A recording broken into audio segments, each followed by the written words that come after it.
Hola, soy Víctor Franchis, estudiante de último año de Ingeniería Civil Informática de la Universidad Técnica Federico Santa María, y les presentaré mi propuesta para trabajo de título Extensión de refinamiento en mallas tridimensionales tipo Octree para evitar elementos inválidos. Temas a tratar: contexto, problema, objetivos y plan de trabajo. Contexto. Las simulaciones computacionales pueden ser usadas en el área de la medicina para apoyar la comprensión de sistemas biológicos complejos utilizando la información obtenida a partir de imágenes de resonancia magnética o tomografías computarizadas. Para simular estos fenómenos físicos existe una serie de métodos, entre los que se encuentra el método de elementos finitos. Este método requiere una discretización del espacio, lo cual se conoce como una malla. Un concepto importante es el refinamiento de la malla, el cual se refiere a la cantidad de nodos que la malla posee.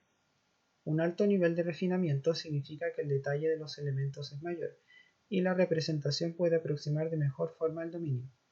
Aquí hay un ejemplo 2D de una malla donde se puede observar que existe refinamiento. Ya que más nodos en la malla afecta el tiempo de rendimiento de las simulaciones, algunas técnicas de generación de mallas utilizan refinamiento parcial. Esto significa que aquellas regiones de la malla que son más importantes para las simulaciones tendrán una mayor concentración de nodos que el resto. Esto se puede observar en la imagen, donde este rectángulo pequeño que se encuentra aquí contiene divisiones mucho más pequeñas que el resto de la representación, mostrando un mayor nivel de refinamiento en ese sector. Para construir mallas conformes, es decir, mallas con todos los nodos de sus bordes y caras consistentes y que además posean refinamiento parcial, se puede utilizar elementos especiales para crear transiciones entre regiones con diferente nivel de refinamiento. Este conjunto de elementos se le llama patrones de transición. En esta imagen se tiene que la figura B corresponde al patrón de transición, que permite formar una malla conforme entre la figura A, que presenta un mayor nivel de refinamiento que la figura C. Los elementos utilizados para generar patrones de transición son hexaedros, prismas, pirámides de base cuadrada y tetraedros.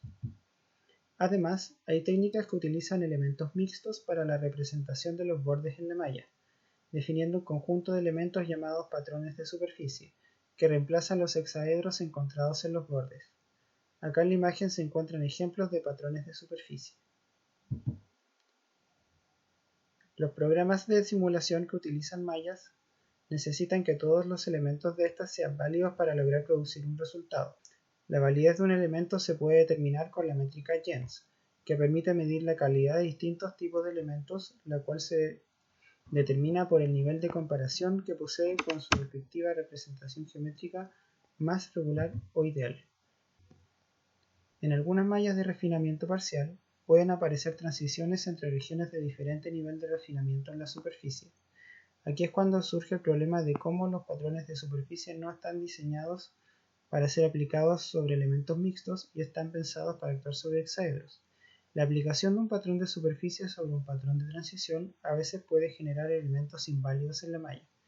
Esto puede surgir especialmente en sectores de la malla donde el dominio es cóncavo, produciendo una representación del borde incorrecta.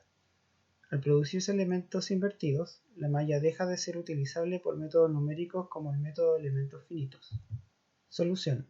En la presente memoria, lo que se realizará es que a partir de una malla con elementos inválidos, estos se marcarán para luego volver a reconstruir la malla, pero esta vez solicitando un refinamiento en específico de estos elementos inválidos marcados.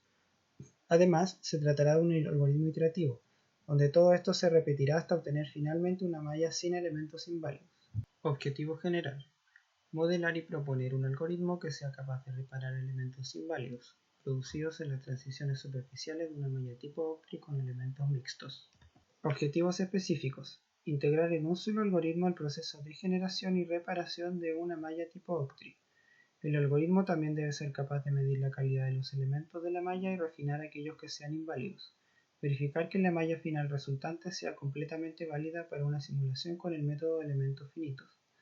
Evaluar el desempeño del algoritmo propuesto respecto a la calidad de la malla obtenida, cantidad de nodos y tiempo de ejecución. Planificación. Elaboración del estado del arte. Incluir dentro del código actual de generación de mallas el proceso de cálculo de calidad de elementos. Modificar el algoritmo para medir la calidad de elementos. Establecer una estructura de datos que permita volver a un estado anterior de la malla si existen elementos inválidos y así poder refinarlos. Generación de pruebas y comparación en tiempo de la versión anterior y esta propuesta. Escritura de la memoria, corrección y elaboración de la defensa. Esta ha sido mi propuesta de trabajo de título. Muchas gracias por su atención.